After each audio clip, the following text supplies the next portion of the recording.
Entonces, si no existe, si no hubo nunca un acto creador, entonces no existe un acto sobrenatural. Usted sabe que no podemos aplicar las leyes naturales antes de existencia de las mismas. Las leyes naturales no pueden tener efecto antes de existir. Por ejemplo, en el mundo te dicen, la evolución es un proceso de desarrollo de la naturaleza que le lleva de lo más simple a lo más complejo por medio de leyes inherentes a la misma. Así que las leyes inherentes a la naturaleza se encarga de ser el artífice de su organización, de lo más complejo, de lo más simple a lo más complejo. La ley inherente a la naturaleza se irgue en organizador de la naturaleza, organizando desde lo más simple a lo más complejo. Pero quiere decir que las leyes empiezan a repercutir antes de existir. Ellos te dicen que todo comienza con un puntico de materia altamente condensada. Entonces no te pueden explicar dónde está la ley de la química en ese puntico. En ese puntico, ¿dónde está la ley de la química? ¿Dónde está la ley de la física? ¿Dónde están las leyes de nuclear? ¿Dónde está la ley de la interacción nuclear? ¿Dónde están todas las leyes que invocan como instrumental en el desarrollo de la naturaleza? En ese puntico, ¿dónde están? Todo el mundo sabe que no están ahí en ese puntico. Entonces, si no están ahí en ese puntico, ¿de qué se sirvió ese puntico? Para desarrollarse en la forma organizada en que lo ha hecho. Ahora, el gran problema de querer, ¿usted sabe lo que es el naturalismo? El naturalismo es la explicación de todos los fenómenos a partir de las leyes naturales. Y el gran problema del naturalismo es que empieza con nada, cero leyes. Entonces empieza con cero leyes, porque en el punto de partida no hay leyes. ¿De qué leyes se sirvió para iniciar aquel proceso y sostenerlo? Las leyes se iban apareciendo en la medida que se iba organizando la materia. Las leyes son la misma organización de la materia. Y no puede existir las leyes naturales antes de la organización natural. Ahora, para nosotros los cristianos, los creacionistas, los que creemos en la creación, el establecimiento del orden natural fue un milagro. El orden natural se estableció a través de un milagro. Y después que este orden estableció a través de un milagro, su operación es natural, pero su origen es sobrenatural. Para nosotros, el origen del orden natural es sobrenatural. Y solamente puede existir su operación natural a partir de su establecimiento sobrenatural. Dios establece el orden natural sobrenaturalmente y después que lo establece, sus leyes entran en vigor. Pero sus leyes no pueden entrar en vigor antes de que existan. Entonces, cuando nosotros creemos en lo sobrenatural, no estamos creyendo en algo irrazonable. Porque si hubo un Dios capaz de establecer un orden natural por medio de un poder sobrenatural, es porque existe un orden sobrenatural. Existe un orden sobrenatural. El cielo es un orden sobrenatural. El mundo espiritual es un mundo de cosas, de fenómenos y seres y vida sobrenatural. Todo allá es sobrenatural. Y nuestro concepto de sobrenatural no es milagroso.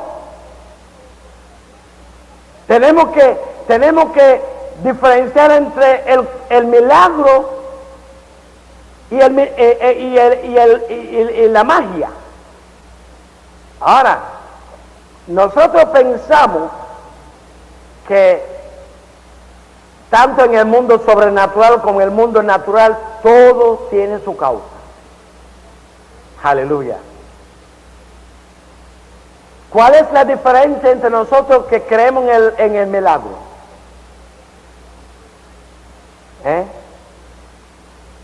Que ellos nada más que creen en el orden natural y nosotros creemos en un orden sobrenatural. Pero si usted cree en un orden sobrenatural que es real, ¿y por qué lo llamamos sobrenatural? Lo llamamos sobrenatural porque no es un orden que podemos examinar con nuestros sentidos. Y como no es un orden que podemos examinar con nuestros sentidos, llamamos natural todo lo que podemos examinar. Y lo que no podemos examinar, para nosotros es sobrenatural, pero no deja de ser real. Ahora bien, la ley de la gravedad dice que lo que está en el aire tiene que caer al suelo. ¿No es así? Es una ley sobrenatural, una ley natural. Ahora, el hélice del avión comienza a funcionar. Y ese hélice del avión, al funcionar, pone en función una fuerza. ¿Cómo se llama esa fuerza, doctor? Centrípeta. ¿No es así? Entonces, cuando esa fuerza centrípeta empieza a funcionar, neutraliza la ley de la gravedad y hace que ese aparato se mantiene sin caer. Quiere decir que dentro de un orden, las leyes tienen jerarquía. Las leyes tienen jerarquía. Y una ley superior puede neutralizar una ley inferior. Y si nosotros vemos dentro del orden natural que las leyes inferiores son neutralizadas por las leyes superiores, y que cuando una ley superior se pone en función, las leyes que están por debajo se quedan a un lado. ¿Cómo serán las leyes del orden sobrenatural respecto a las leyes del orden natural? Todas las leyes que rigen el mundo sobrenatural son superiores a los que rigen el mundo natural, y entonces las leyes del mundo natural se pueden neutralizar en cualquier momento que entre en efecto las leyes del mundo sobrenatural. No es magia. No estamos hablando de magia. Estamos hablando de una ciencia superior. Gloria a Dios. Una ciencia superior que interviene en un nivel superior más allá de la capacidad natural de los hombres, pero está dentro del alcance de Dios, de los ángeles y del mundo espiritual, y que no estamos hablando de magia, estamos hablando de cosas objetivas. Ahora, la magia son actuaciones demoníacas. Aleluya. La magia son actuaciones demoníacas que utilizan una serie de medios para manifestarse.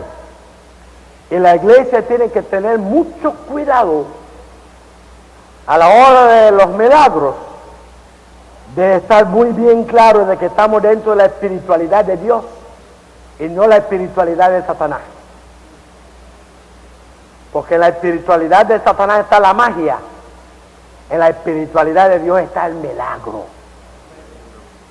Pero milagro que se opera sobre bases sólidas, bases claras y bases que no están torcidas. Ahora, en el mundo en que se va eliminando el concepto de espiritual y el concepto de la personalidad, se va eliminando el concepto del milagro. Y el concepto del milagro se elimina no solamente diciendo que no existe el milagro, sino se elimina sustituyendo el milagro con la magia. Y la magia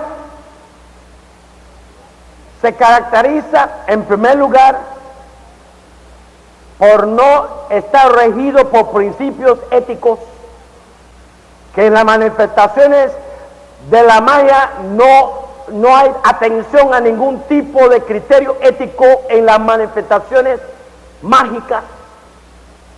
Y en segundo lugar, opera en deterioro de la personalidad. La magia opera al margen de la personalidad, de la libertad de la persona, y en deterioro de su calidad como persona. Entonces, por ejemplo, en la magia, una persona puede encontrarse poseído por un demonio, y esa persona nunca dijo al demonio: venga, por favor, venga a tomarme. Porque en la magia no se respeta a la persona como persona, de que tiene derecho de decir si quiere o si no quiere. La magia se manifiesta al margen de los atributos personales de la gente y en deterioro de su personalidad, de su calidad como persona. Pero ¿cómo opera Dios? He aquí, estoy en la puerta y llamo. Si alguno oye mi voz y abre, yo entraré.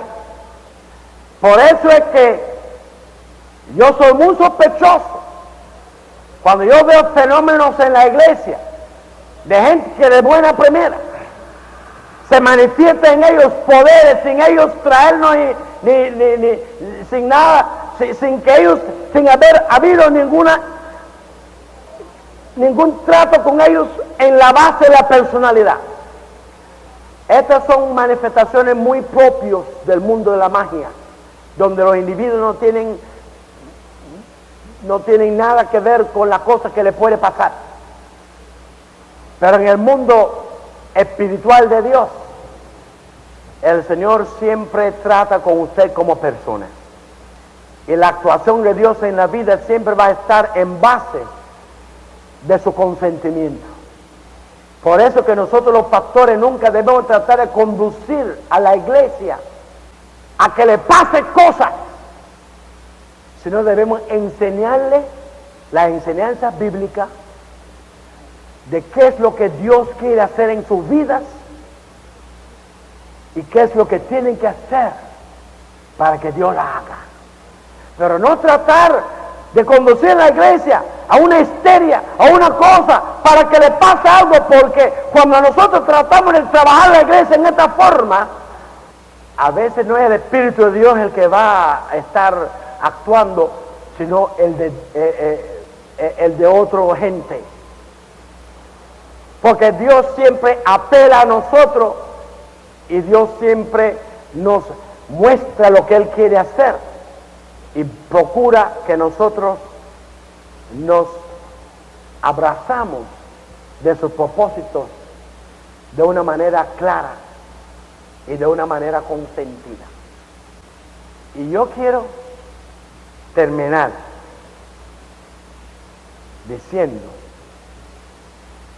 la diferencia entre la magia y el milagro es la diferencia entre un violador y un esposo.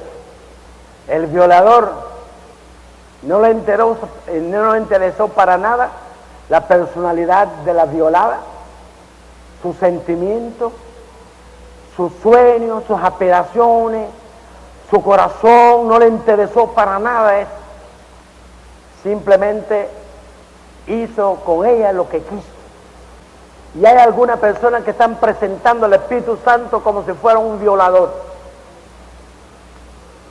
que coge la gente, hacen con ellos lo que él quiso, y no es la presentación bíblica del Espíritu Santo. ni es la presentación bíblica de la forma de actuar de Dios. Cuando uno llega a ser esposo, ¿tú sabes por qué es? Porque ha pasado por una etapa de cortejo. ¿No es así? Pasó por una etapa de cortejo donde ganó el corazón de la persona. ¿No es así, hermano? Atendió su personalidad, atendió sus sentimientos, atendió sus emociones, atendió sus valores como persona, y después logró una aceptación, y entonces pudo llegar a ocupar el puesto de esposo. Déjeme decirle que Satanás es un violador. Impone su poder, impone su magia, impone su cosa a la gente, y no tienen que atender su personalidad ni sus ideas o sus sentimientos para nada. Satanás actúa como un violador, un sadista, es sádico. Pero Dios, al pecador más abismalmente degenerado, y ese es el gran milagro del amor de Dios, al pecador más abismalmente degenerado, el Señor sigue dándole el más alto respeto. Y el Señor, con todos los seres humanos, hace un cortejo. Aleluya. Hace un cortejo para ganarle el corazón, atender sus ideas, atender sus sentimientos, atender sus anhelos, y después que lo ha convencido, lo ha persuadido y lo ha ganado, es que empieza a actuar en su corazón y en su vida. Y tú y yo somos las cartas del amor de Dios a las almas. A través de nosotros Él convence a las almas. No estamos aquí para estar creando ambiente para volcar la gente y que el Espíritu los viola. No, estamos aquí para que Dios les convencen a la gente. Aleluya. Que vean el camino por donde Dios les quiere llevar y que den entrada al milagro de Dios en sus vidas. Y el mundo necesita ese milagro, ¿no es verdad, hermano? Ese milagro es la gran solución de Dios. Y tú y yo, Dios se apoya en nosotros para convencer al mundo que ese milagro es posible, que ese milagro es efectivo, y que si ellos se abren hacia Dios, pueden recibir ese milagro en su vida. Pastores,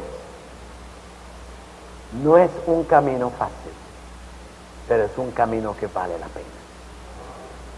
No seamos de poca ambición,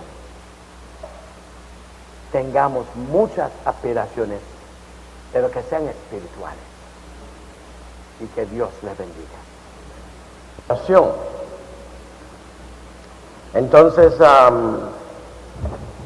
habíamos señalado que la creación es uno de los pilares fundamentales del cristianismo. Yo no digo de la doctrina cristiana, sino del cristianismo, abarcando tanto la doctrina cristiana como la experiencia cristiana, como la vida cristiana. El cristianismo en su aspecto doctrinal, experimental, de práctico, la praxis cristiana, todo eso. Uno de los pilares de ello es la doctrina de la creación. Y habíamos señalado siete cosas que son afectadas por la doctrina de la creación. Ustedes saben que el cristianismo se basa en la fe. Es decir, no podemos ser cristianos sin ser hombres y mujeres de fe. Y todas estas 7 estos ciertos aspectos que hemos señalado que son afectados por la doctrina de la creación, son cosas esenciales para una fe efectiva. Y entonces si esas cosas varían o fluctúan, ya nuestra fe como cristiano no es una fe fehaciente. Entonces, yo quisiera que ustedes me digan los 7 puntos que son afectados rápidamente. Ahora vamos a pasar ahora al renglón de la libertad. Quizás usted nunca ha pensado que la doctrina de la libertad se funda en la doctrina de la creación, pero es muy importante que nosotros sepamos que si no hay creación, tampoco hay libertad. Cuando nosotros pensamos en la libertad, estamos pensando en el derecho de una persona. Nosotros no decimos que los animales tienen derecho. No decimos que los objetos tienen derecho. Un pedazo de madera no tiene derecho. Ahora, nosotros podemos tener sensibilidades para con un animal. Tenemos sensibilidades. Podemos tener sensibilidad para con un objeto. Pero ahora, ¿qué cosa es el derecho? ¿Qué cosa es el derecho? El derecho es el otro lado de la moneda,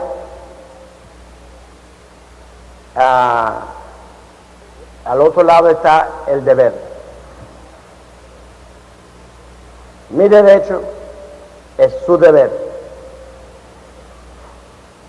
Y nunca existen las dos cosas separadas. El deber no existe sin el derecho, ni el derecho existe sin el deber. El derecho mío es el deber suyo, y el derecho suyo es el deber mío. Entonces, cuando nosotros vemos un pájaro enjaulado, nosotros nos sentimos algo por dentro mortificado. ¿Por qué? Porque el pájaro posee la capacidad de volar, y nuestra sensibilidad nos dice que el pájaro debe volar. Ya nuestra sensibilidad nos dice que el pájaro debe volar. Entonces, cuando vemos al pájaro enjaulado, que tiene esa capacidad de volar y no lo puede emplear, nos sentimos mortificados por dentro. El derecho del pájaro de volar es el deber mío de dejarlo volar. Ahora, el hombre ha sido creado en la imagen de Dios, y Dios tiene la capacidad de pensar, Dios tiene la capacidad de valorar, Dios tiene la capacidad de elegir. Y al comunicar a nosotros su imagen, nosotros también tenemos la capacidad de pensar, de valorar y de elegir. Y al igual que el pajarito, que nuestra sensibilidad nos dice que debe volar porque tiene la capacidad de volar, pues la sensibilidad divina le dice a él que si él nos da la capacidad de pensar, debemos pensar. Si él nos da la capacidad de valorar, debemos valorar. Si él nos da la capacidad de elegir, debemos elegir. Entonces, una de las cosas grandes del Evangelio es que el Evangelio afianza el derecho de cada persona a pensar, el derecho de cada persona a valorar, el derecho de cada persona a elegir, porque es uno de los aspectos en que tenemos la imagen de Dios. La imagen de Dios tiene varios aspectos, pero uno de los aspectos esenciales en que tenemos la imagen de Dios es que Dios es una persona y nosotros somos personas, compartimos en común con Dios determinadas facultades conscientes que son funciones de la personalidad y que nosotros tenemos el derecho de ejercer esas facultades. Y ahora ahí está la cuestión. Dios tiene el deber de hacernos, de dejarnos ejercerlo. Ahora, la Biblia habla de la santidad de Dios, de la justicia de Dios. La Biblia nos habla de la santidad de Dios, nos habla de la justicia de Dios, nos habla de la bondad de Dios, de la misericordia de Dios, nos habla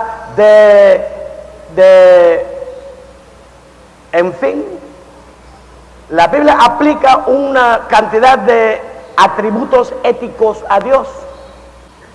Ahora, ¿qué significa esos atributos éticos? Si Dios es supremo, Dios es el poder supremo, nadie le puede regañar si Él hace cualquier cosa. Nadie le puede exigir que Él haga o actúe en una forma determinada. Nadie le puede castigar si Él no actúa en una forma determinada. ¿En qué sentido la Biblia aplica categorías éticos a la naturaleza divina? Esos atributos éticos se funda en que aunque Dios no tiene por arriba de Él a nadie que le puede exigir o que le puede recriminar o le puede le puede castigar por una actuación. Sin embargo, Dios soberanamente se somete a deberes. Dios soberanamente se somete a deberes en su trata con su creación, en su trato con su creación, sin que nadie se lo exige, sin que nadie se lo traza a Él, sin que nadie le puede demandar, sin que nadie le puede castigar por la naturaleza, por la sensibilidad ética que existe en su espíritu. Por esta sensibilidad ética que existe en su espíritu y Dios ateniéndose sujetándose a esa sensibilidad ética de su espíritu que le da su amor, porque el amor es el origen de la sensibilidad ética. Y cuando hay amor, hay sensibilidad, porque el amor es la máxima valoración, y la valoración siempre implica sensibilidad, porque nosotros regulamos nuestra conducta a partir de nuestra valoración. Por ejemplo, yo una piedra lo tiro, lo cojo y lo pongo aquí, lo pongo acá, porque valora una piedra en una mínima valoración, pero yo no tiro un reloj suiza. Yo no lo tiro. Regulo mi conducta con ese reloj por la valoración que yo le doy. Y yo puedo tener un bulto en mi brazo y dejarlo caer, pero si tengo un bebé no lo dejo caer, porque la valoración que yo tengo del bebé es diferente a la valoración que tengo del bulto, y el bulto se me puede caer, pero el bebé no. Es decir, que la valoración me impone un freno y me hace asumir deberes y me regula. Ahora, el mero hecho de que la Biblia dice que Dios es amor, quiere decir que Dios es capaz de valoraciones que le comprometen. Aleluya.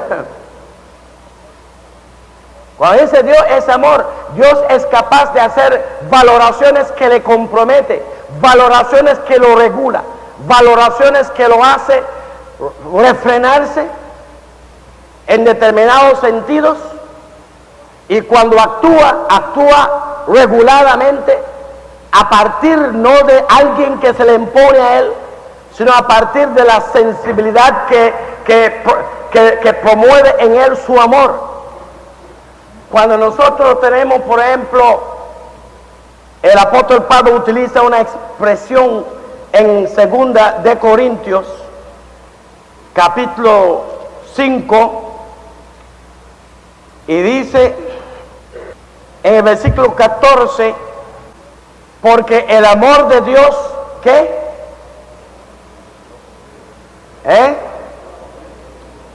El amor de Dios nos constriñe. Esa palabra constreñir aquí no está hablando de ponerse triste. Está hablando de un compromiso que nos mueve a actuar en una forma determinada o asumir una actitud determinada. Entonces, el amor tiene una fuerza comprometedora, que cuando el amor está en el corazón, compromete el corazón en determinadas maneras. Entonces, aunque Dios no tiene a nadie por arriba de él, pero él tiene el amor adentro de él. Aleluya. Y ese amor es el origen de una sensibilidad ética que compromete su corazón con actuar acorde con sus deberes éticos. Y por ese motivo es que la Biblia dice que Dios aplica a Dios atributos éticos como santidad, porque cuando decimos que Dios es santo, se quiere decir que Dios no actúa de cualquier forma, porque Él no puede ser santo y actuar como quiera. Si Él es santo, Él actúa dentro de determinados parámetros. Entonces, es santo única y exclusivamente porque hay cosas de las cuales se abstiene y cosas que se permiten. Y Él no puede ser santo al no ser que Él se abstiene de determinada cosa y se permite de determinada cosa. A veces yo oigo a la gente preguntar: si Dios es todopoderoso, ¿por qué tal y tal cosa? ¿Por qué existe el mal?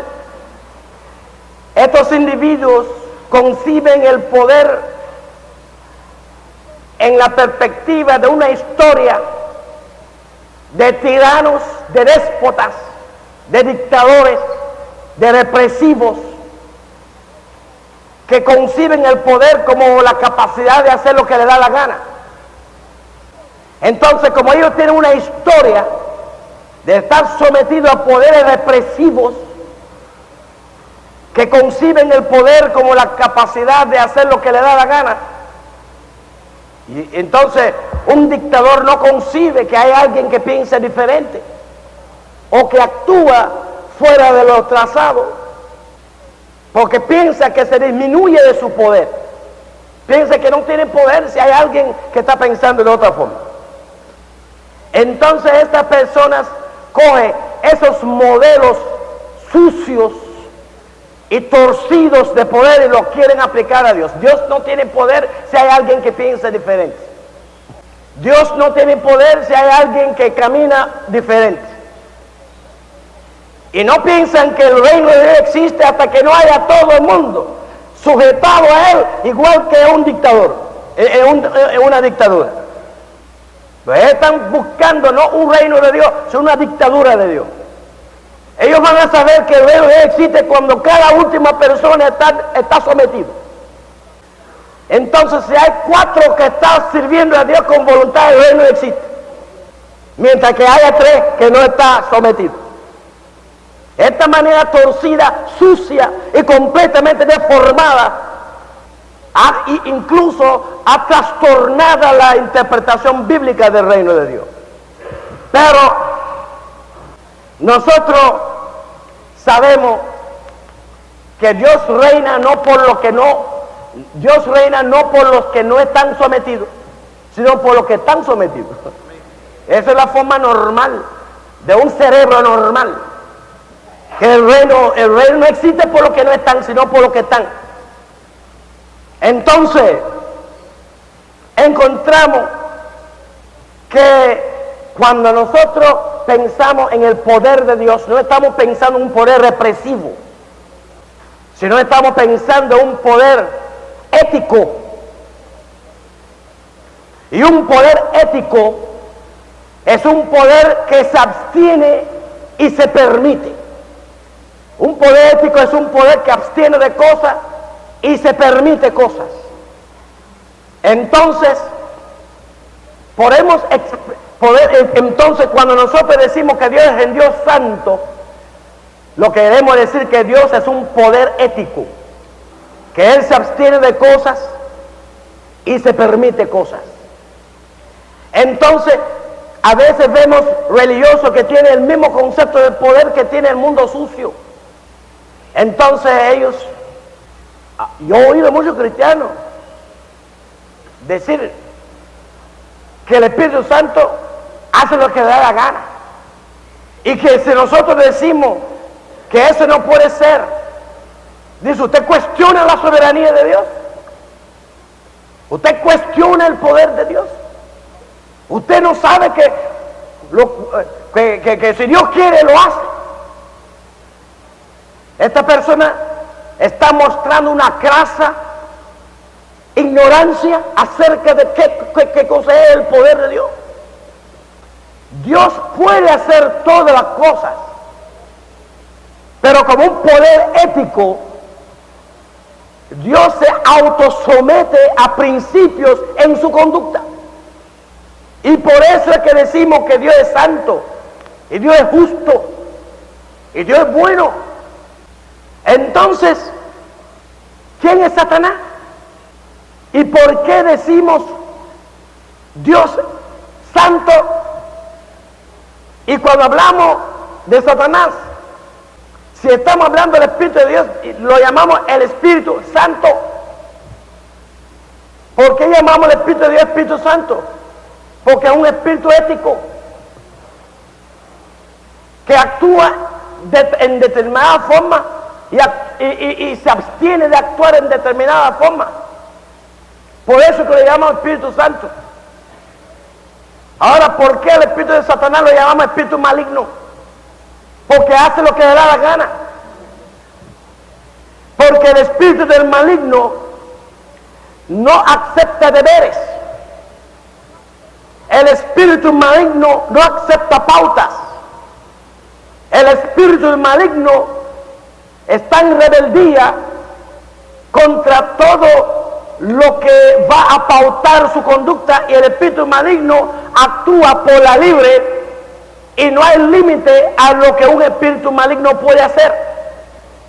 Las personas que dicen que Dios hace lo que le da la gana no saben que están blasfemando, porque esa es la descripción de Satanás, y están aplicando a Dios la descripción de Satanás. Él es maligno porque hace lo que le da la gana. Es maligno porque no se sujeta a principios. Es el maligno porque no opera dentro de parámetros de conducta. Es maligno porque no hay nada que le frena. Y cuando nosotros queremos aplicar este concepto al poder de Dios, estamos blasfemando a Dios y negando su santidad. Entonces, encontramos que muchas veces la gente toma manifestaciones del Espíritu Santo y no buscan en la Biblia cuáles son los parámetros establecidos en la Biblia para la manifestación del Espíritu Santo. Y dan cabida a manifestaciones desenfrenadas y malignas por no definir bien lo que es la forma de actuar del Espíritu Santo. Entonces, pero cuando una persona es ética, usted sabe de qué usted puede esperar. Pero a veces la gente actúa como si el Espíritu Santo es impredecible. El que es impredecible es un maligno, que usted no sabe con qué va a salir. Pero cuando una persona procede con principio, usted sabe de qué esperar. Y nosotros no debemos poner a Dios en la Biblia, un Dios en la Biblia que es un desenfrenado, que nadie sabe el próximo minuto de qué nos va a soltar. Porque en la personalidad de Dios y las bases de su conducta están bien definidas en la Biblia.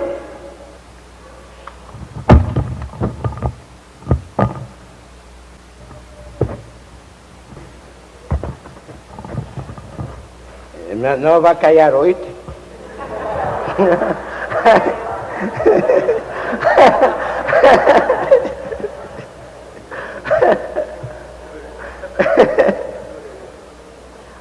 Una de las cosas más hermosas en la santa palabra de Dios es como este poder prodigioso, como este poder irrecusable, como ese poder extraordinario que se llama Dios, voluntaria, espontáneamente se mete dentro de parámetros de conducta para garantizar nuestra libertad.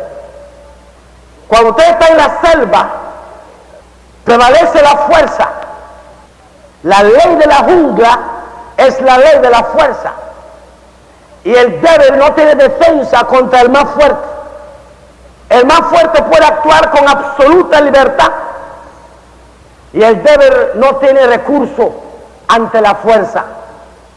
Eso es la ley de la jungla. Pero en el reino de Dios tenemos que ese prodigioso poder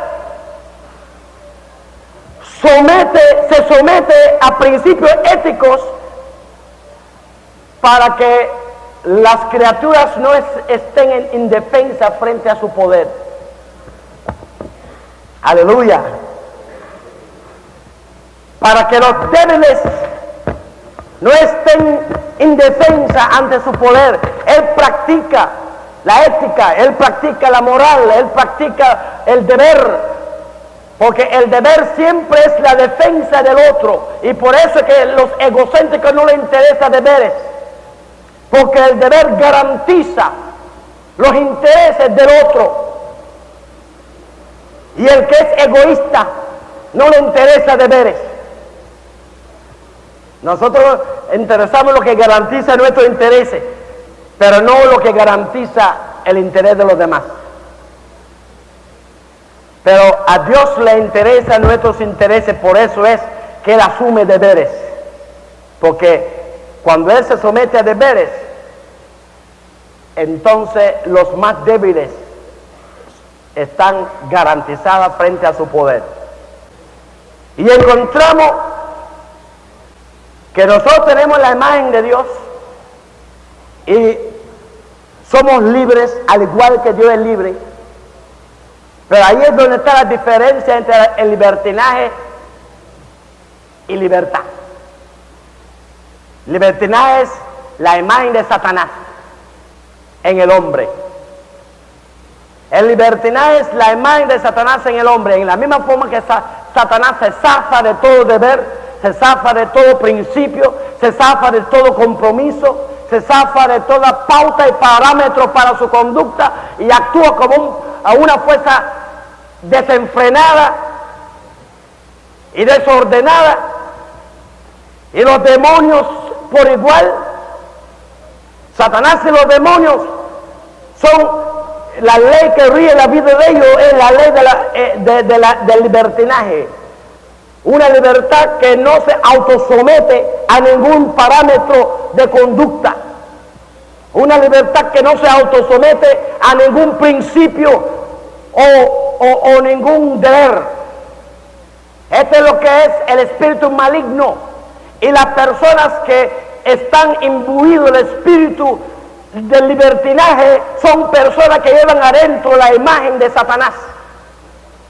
Son personas malignas en su psiquis, maligna en su espíritu, maligna en su actitud y maligna en la línea de su conducta.